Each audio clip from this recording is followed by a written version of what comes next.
ఉద్యోగస్తులైతే ఉద్యోగానికి పరుగు, యేసు ప్రభు ఏమో వెనకాల, ఉద్యోగమేమో ముందు.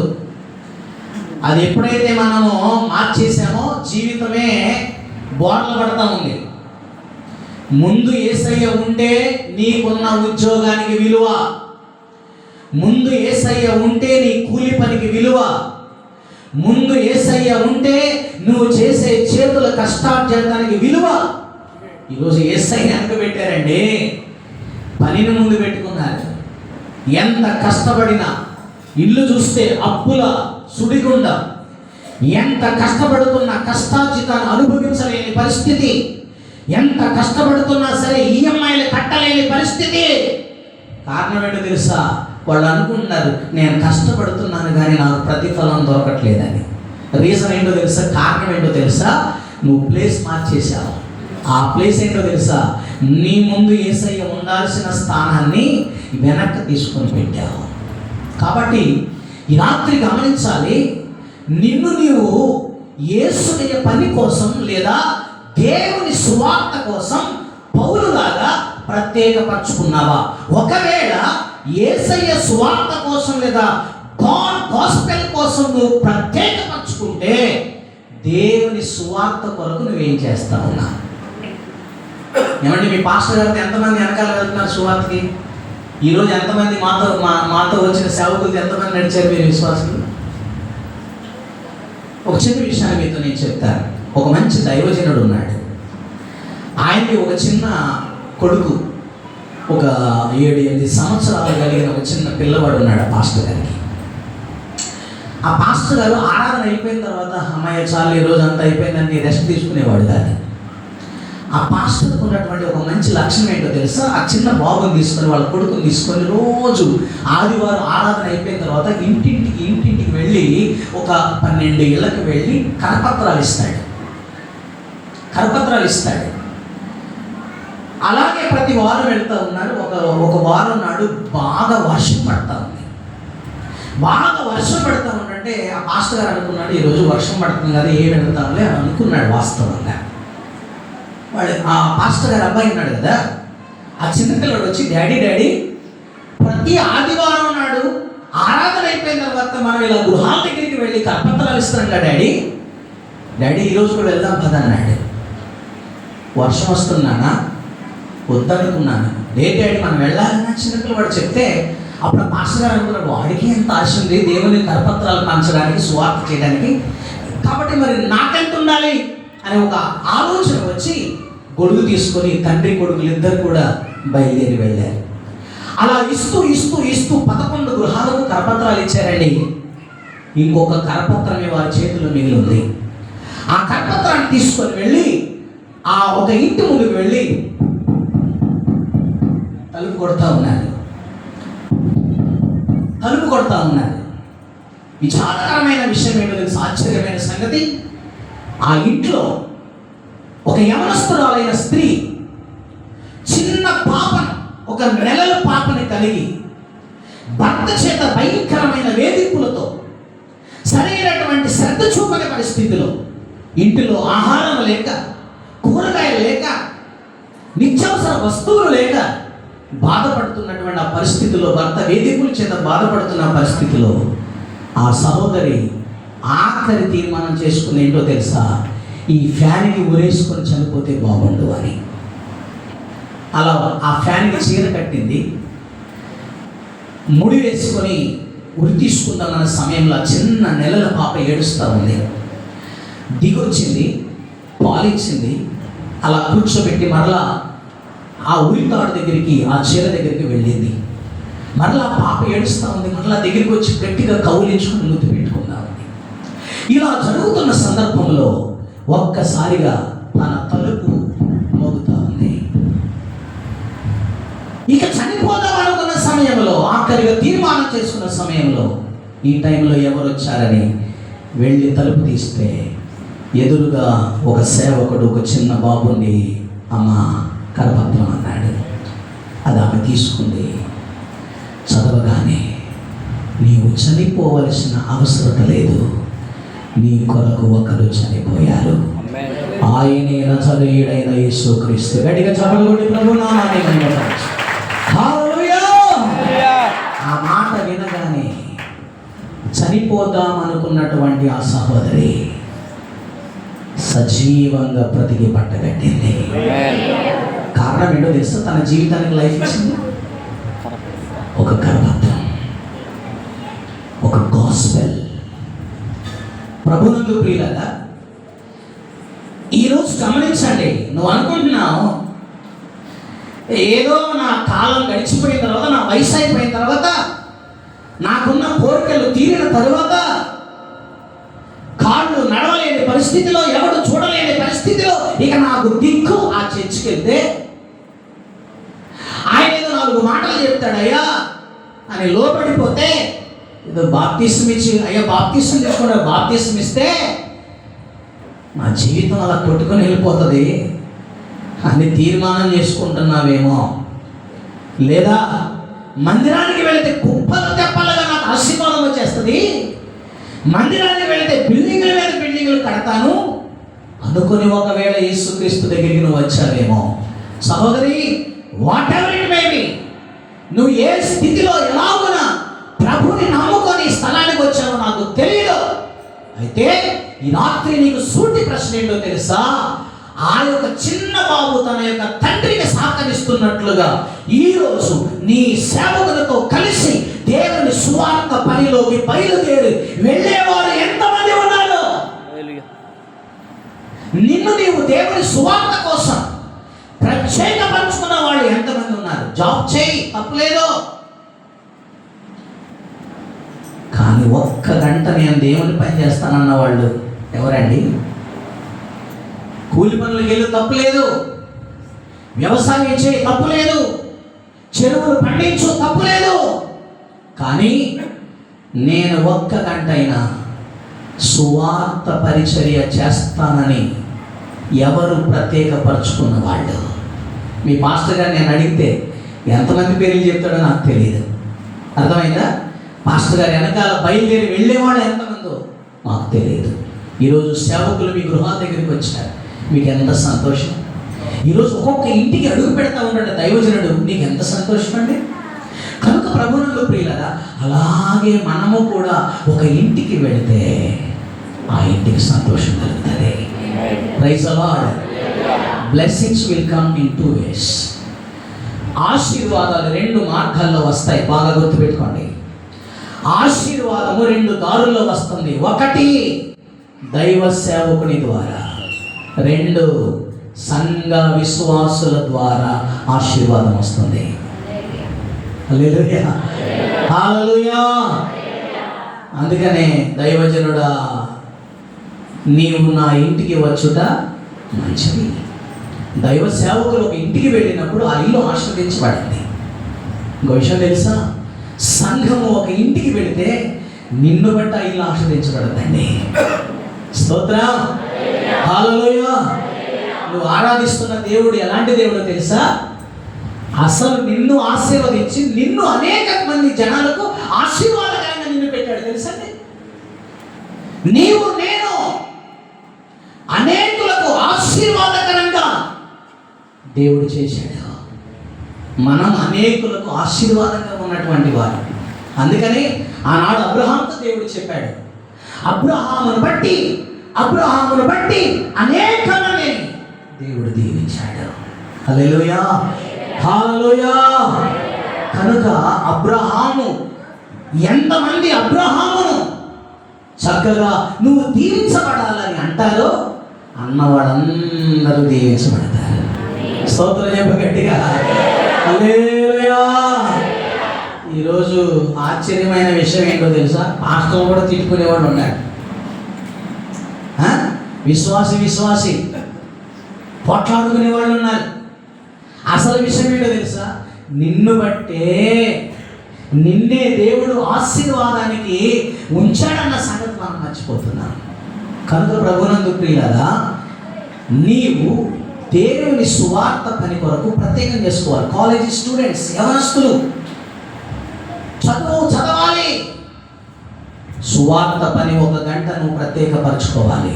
కూలికి వెళ్ళేవాడు ప్రత్యేకపరచుకో, ఉద్యోగాలకు వెళ్ళేవాడు ప్రత్యేకపరచుకో, పురుషులు ప్రత్యేకపరచుకోండి, స్త్రీలు ప్రత్యేకపరచుకోండి. దేవుని పని విస్తారంగా దేవుడు నీ ముందు పెట్టాడు. హల్లెలూయా, హల్లెలూయా. నువ్వు కాకపోతే ఇంకెవరు దాన్ని చేసేది?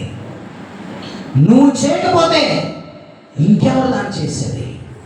దేవుడు నిన్నే ఆయన కోరుకుంటా ఉన్నాడు.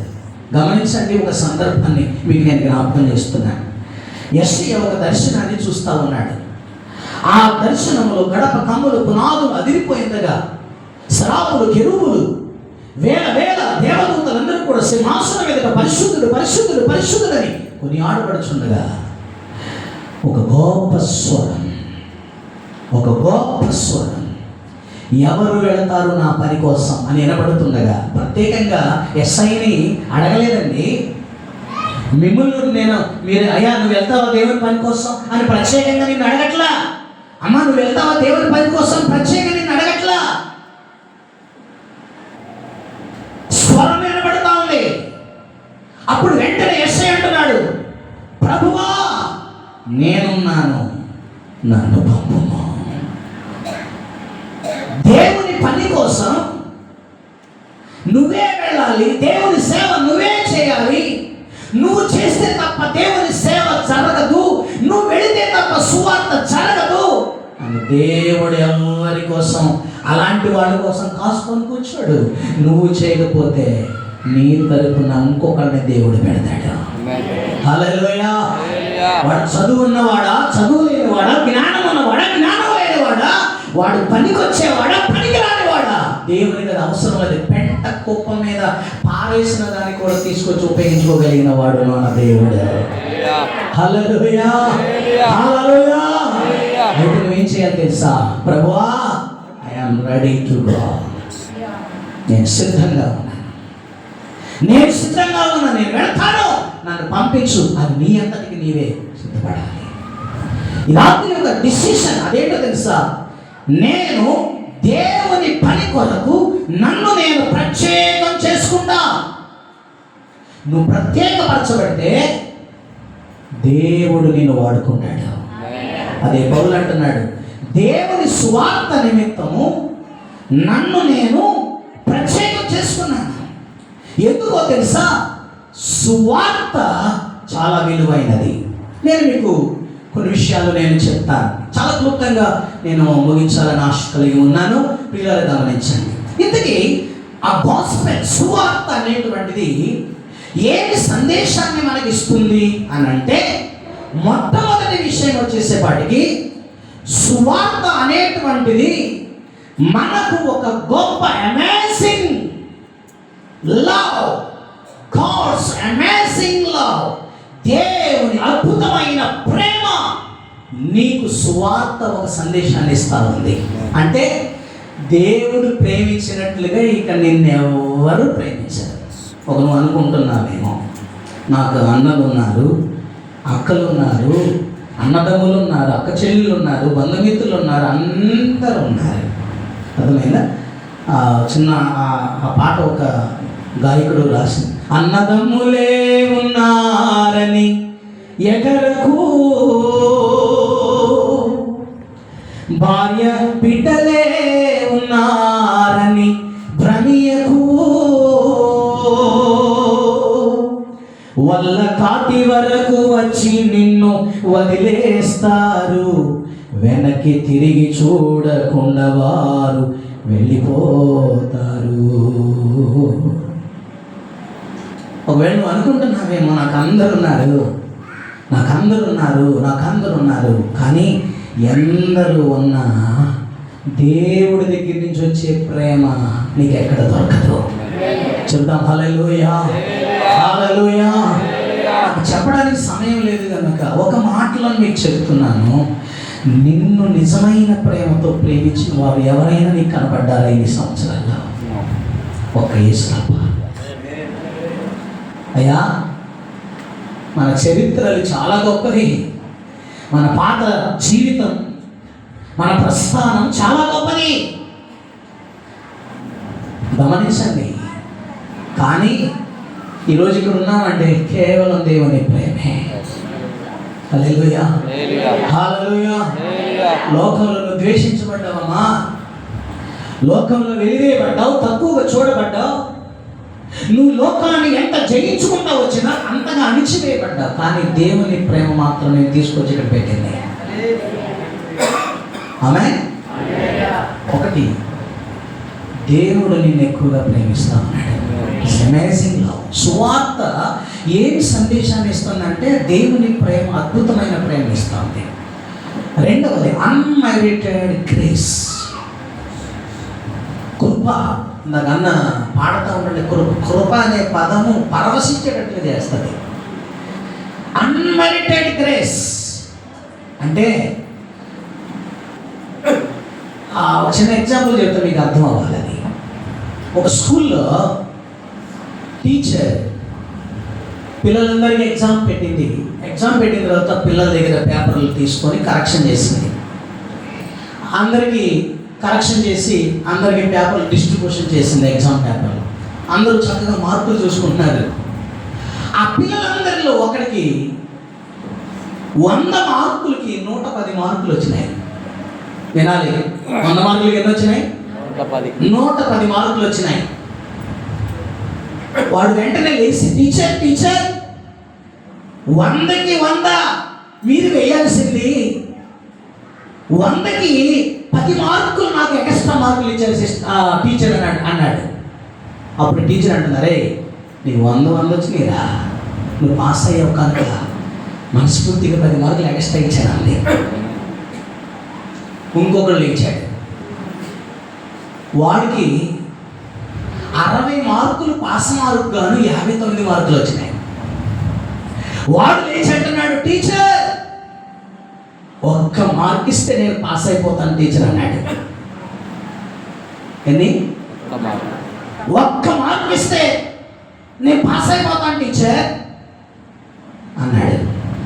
ఇప్పుడు చెప్పండి, ఆ ఎక్స్ట్రా 10 మార్కులు ఉన్నాయి, ఆ మార్కులు ఇంగ్లీష్లో ఏమంటారు తెలుసా? గ్రేస్ మార్క్స్ అంటారు. గ్రేస్ అంటే కృప.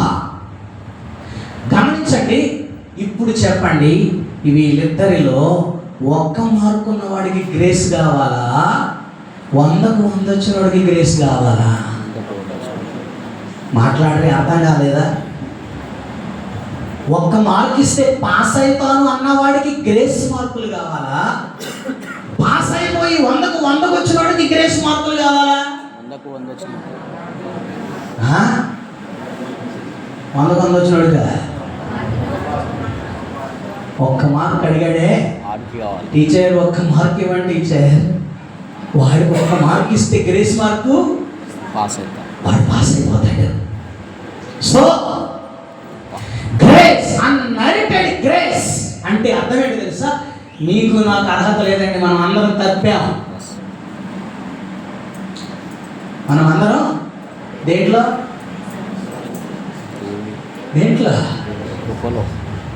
మనం అందరం పాపంలోనే ఉన్నాం. ఒక్కడు నీతిమంతుడు లేడు, అందరూ పాపము చేసిన వారే. ఇక్కడ ఎవరైనా ఉన్నారా నీతిమంతుడు? దండేసి దండం పెడతారు. ఉన్నారా? ఎవరు లేరు. మోపు కింద మంచోడు లేడు, నీతిమంతుడు ఒక్కడు లేడు. We are failure.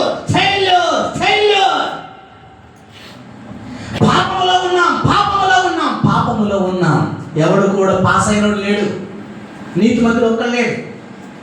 అయితే తప్పిన వాడికి కావలసినటువంటిది గ్రేస్ కనుక వాడికి అర్హత లేదు వాడికి. ఎందుకంటే వాడు తప్పాడు, వాడు పాపంలో ఉన్నాడు, వాడి గ్రేస్ ఇవ్వడానికి యోగ్యుడు కాదు. కానీ యోగ్యత లేని వాడికి ఇవ్వబడినదే కృప. గట్టిగా చప్పట్లు కొట్టి దేవుని నామాన్ని కలుగుతారు.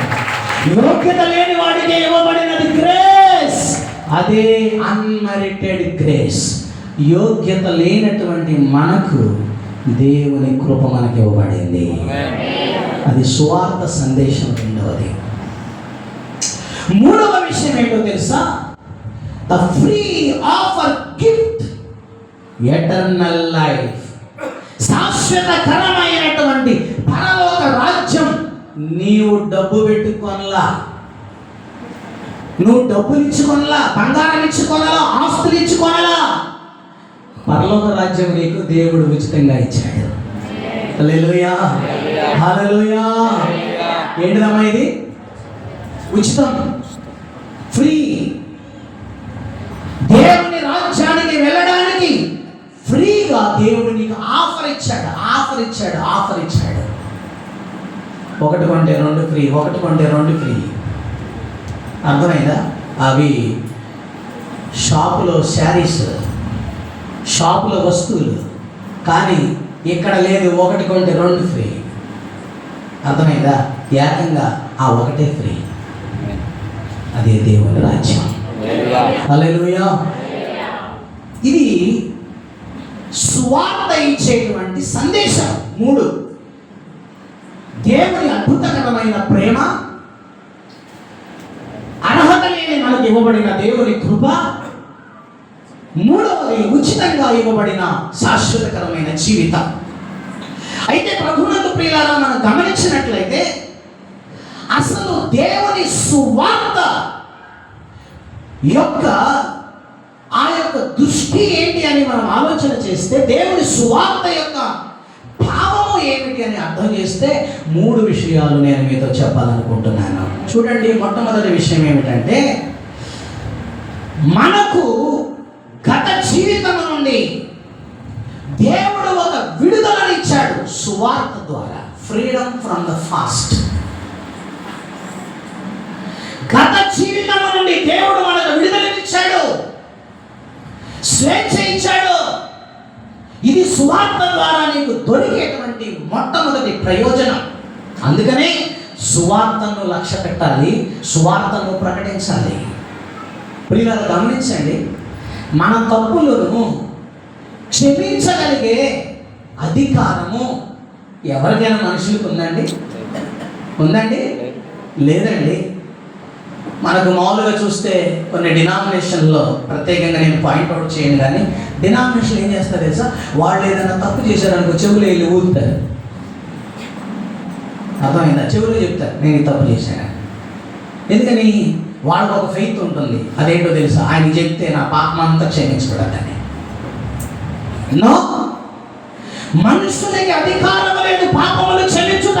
మనుష్య కుమారునికి మాత్రమే అధికారం ఉంది. దేవునికి స్తోత్రం చెప్పగలి. హల్లెలూయా. నీ పాపములు క్షమించగలిగిన అధికారము ఏ మనుషునికి లేదు, కానీ మనుష్య కుమారుడైన యేసు మాత్రమే ఉంది. అందువల్ల సువార్త అంటే చాలా మంది ఏమనుకుంటారంటే గాస్పెల్స్. బైబిల్ గ్రంథంలో 4 గాస్పెల్స్ ఉన్నాయి. మీకు తెలుసు 4 సువార్తలు ఏమిటో.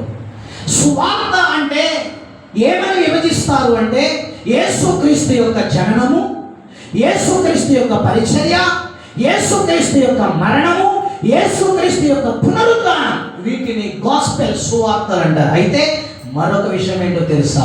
The second coming of Jesus Christ. యేసుక్రీస్తు యొక్క రాకడ కూడా సువార్తే. దేవునికి స్తోత్రం కలుగును గాక. హల్లెలూయా. చాలా మంది ఈ యొక్క మూడింటిని చెప్పి ముగిస్తా ఉన్నారు,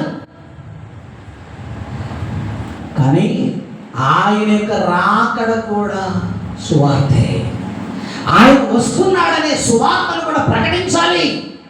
ఇదిగో ఆయన త్వరగా వస్తున్నాడనే సువార్తను మనం ప్రకటించాలి. అప్పుడే ఆత్మలు సిద్ధపరచబడతాయి. కనుక ప్రభువునందు ప్రియులారా, గమనించినట్లయితే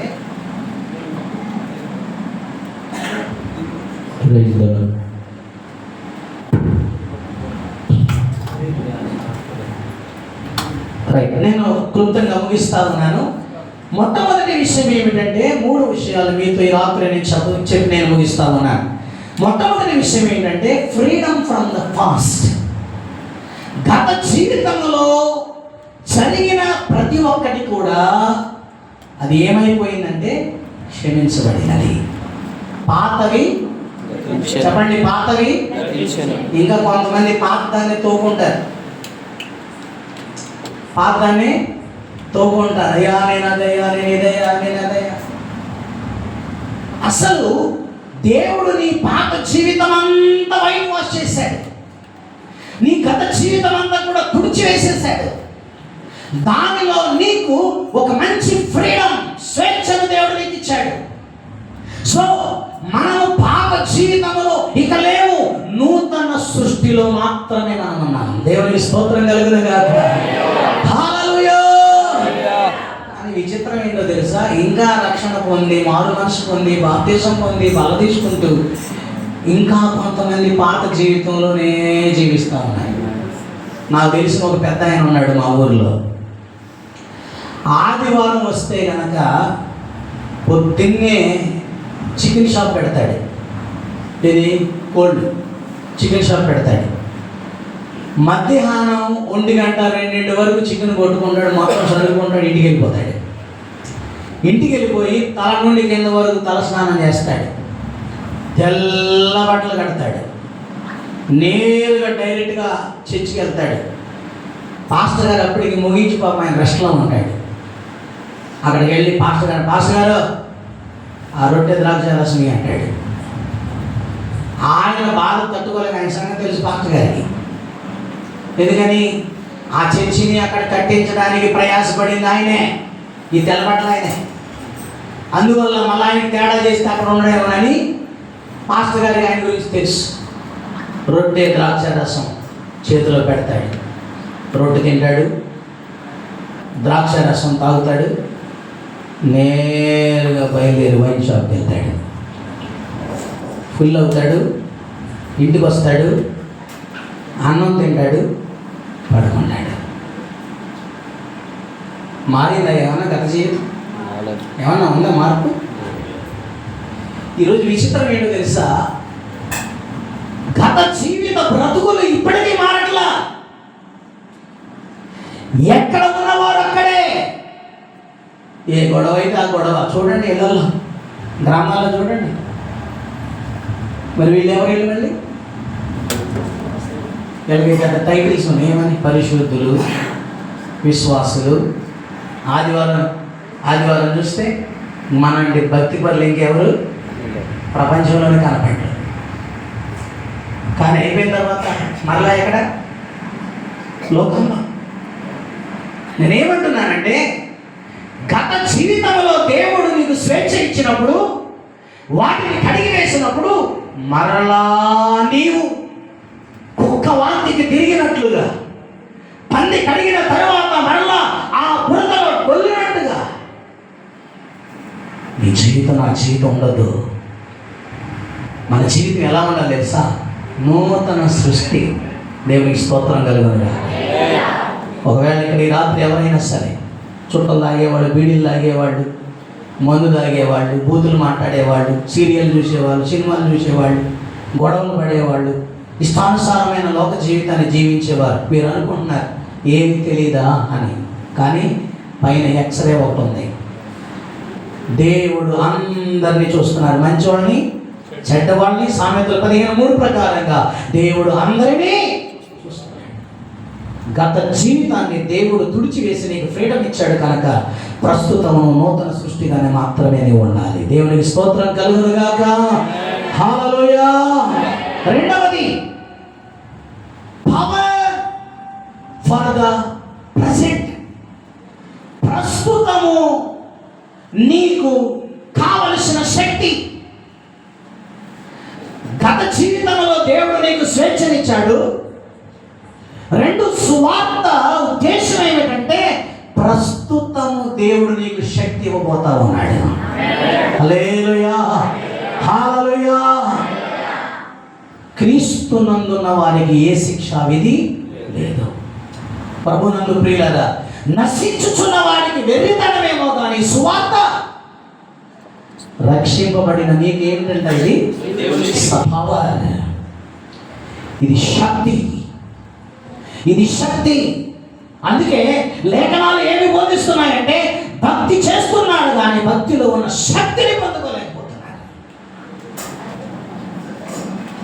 ఇప్పుడు కనుక అటు నుంచి ఒక కప్పు వచ్చిందనుకో, అమ్మ అమ్మ అమ్మ అని లేచి వెళ్ళిపోతారు, పరిగెడతారు. అవునా? మనం అంత ధైర్యశాలి. పిల్లలు గమనించండి, దేవుడు మనకు ఒక శక్తిని ఇచ్చాడు.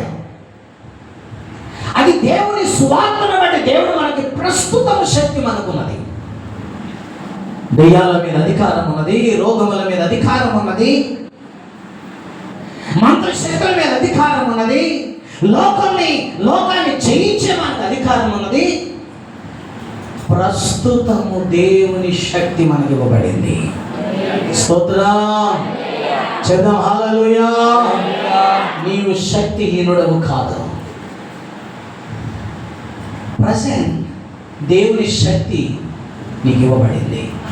చాలామంది దేవుని శక్తిని మర్చిపోతున్నారండి. చాలామంది దేవుని శక్తిని మర్చిపోతున్నారు. దేవుని గొప్పవాడు, ఆయన శక్తి కలిగిన వాడు, ఆయన మనకు శక్తినిచ్చాడు. అందుకే ఆయన అన్నాడు, వెళ్ళండి వెళ్ళండి, సర్వ సృష్టికి, భూమి దిగంతముల వరకు మీరు వెళ్ళండి. మనకి ఎక్కడెక్కడ అధికారం ఇచ్చాడంట? పరలోకము నుండి, భూమి మీదను పరలోకములో నుండి మీకు అధికారము మీకు ఇవ్వబడినది. ప్రైజ్ ది లార్డ్, హల్లెలూయా. ఏమి ఇవ్వబడింది మనకి? సభవారి సువార్తకు శక్తి ఉన్నప్పుడు, సువార్తను కలిగి ఉంటే సువార్త ద్వారా నువ్వు కూడా శక్తిమంతుడివే. మీరు ఎప్పుడు కూడా శక్తిహీనులుగా మనం ఆలోచించుకోకూడదు. అందువల్ల మీరు ఎవరికైనా సువార్త చెబితే వారు తప్పనిసరిగా మారుతారు వాళ్ళు. సో నేను ఎలా వచ్చాను తెలుసా? సువార్తను బట్టి వచ్చాను. మనమందరం ఎలా వచ్చాను తెలిసి, ఎవరో ఒకరు సువార్త చెబితే అది విని ఆ యేసయ్యని నమ్ముకున్నాం, యేసుబాబుని నమ్ముకున్నామా? అర్థమైందా? ఇప్పుడు గమనించు, మరి నువ్వెందుకు మెదలుకొని ఉంటావు నోరు మూసుకొని? నీకు ఎవరో చెబితే ఆ సువార్తను నువ్వు విని రక్షింపబడ్డావే, మరి నువ్వు చెబితే ఇంకొక వ్యక్తి మారడా? ఏమండి, మారడా? మారతాడు. అలాంటప్పుడు శక్తి నీలో ఉన్నది కనుక దానిని నీవు రిలీజ్ చేయాలి బయటికి. దేవునికి స్తోత్రం, హల్లెలూయా. నా మాట ఏంటంటే, క్రైస్తవుడు ఎప్పుడు కూడా లోక సంబంధంగా కానీ ఎలా పడితే అలా కానీ మాట్లాడవద్దు. ఎందుకనంటే నోటికి